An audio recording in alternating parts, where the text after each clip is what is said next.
Hi friends, আজকে আমি নতুন রেসিপি করছি। তোমরা নিশ্চয়ই মুড়ির ঘন্ট খেয়েছো। আজকে আমি করছি যে ফুলকপি দিয়ে মুড়ির ঘন্ট। এরকম লাল লাল করে ফুলকপি ভেজে দিয়ে আলু ফুলকপি এক জায়গায় ভেজে রেখে দিয়েছি। আর এটা কী চাল বলো তো? এটা গোবিন্দভোগের চাল। এটা তোমার ফোড়ন দিয়েছি শুকনো লঙ্কা, তেজপাতা আর তেল আর জিরে ফোড়ন। এটাকে ভালো করে ভেজে নিতে হবে। কিরম করে করতে হয় তোমাদের দেখাচ্ছি।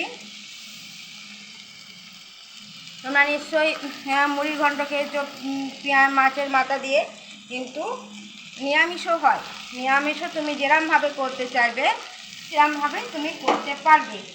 ভালো করে ভেজে নিতে হবে, গ্যাসটা একটু কমিয়ে দিতে হবে, দিয়ে ভালো করে ভেজে নিতে হবে। দেখো কিরম করে করছি দেখো। অ্যাকচুয়ালি আজকে হচ্ছে মঙ্গলবার, আমাদের বাড়িতে নিরামিষ।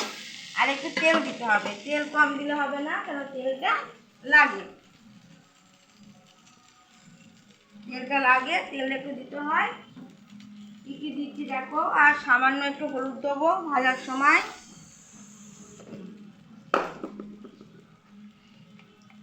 দেখো তোমার দেখো কেমন করে করছি। এই হলুদ দিলাম, ভালো করে ভাজবো। ভালো করে ভেজে দেখো, ভালো করে ভাজতে হবে। ভালো করে ভাজলাম, ভেজে কিন্তু একটু তুলে নিতে হবে। ভেজে তুলে নিতে হবে, তেলে একটু ভেজে নিতে হবে, ভেজে কিন্তু তুলে নিতে হবে।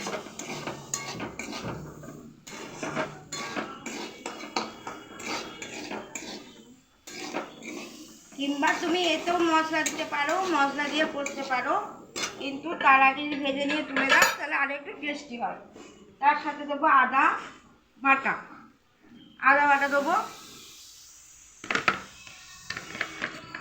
আদাটা একটু ঘষে নিচ্ছি, কেননা আমার এখন বাটার টাইম নেই।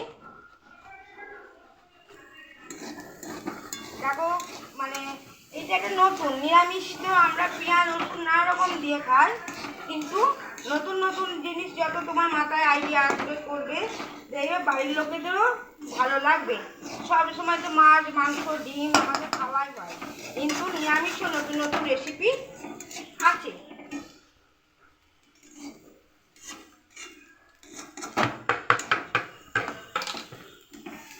এ দেখো দিয়ে দিলাম জিরে বাটা, আর দিলাম জিরের গুঁড়ো,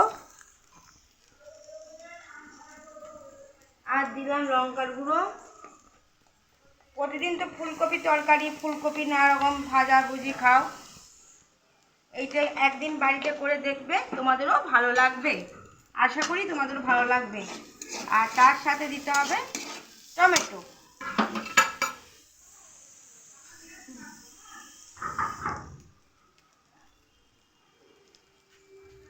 টমেটো দিতে হবে, দিয়ে দেখবে তোমাদেরও খেতে ভালো লাগবে। ভালো করে এইটা নেড়ে নিতে হবে।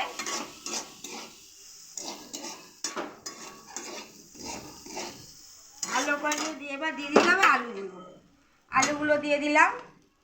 কেন ফুলকপিটা দেবো না, আবার একটু আগে একটু জল যখন মরবে হবে, হালকা একটু জল দিয়ে তো চালটা সেদ্ধ করতে হবে, নাহলে হবে না।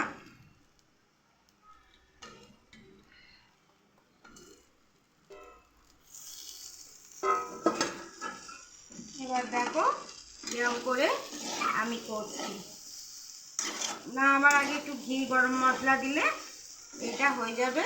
এইটা হলো ফুলকপি ঘন্ট।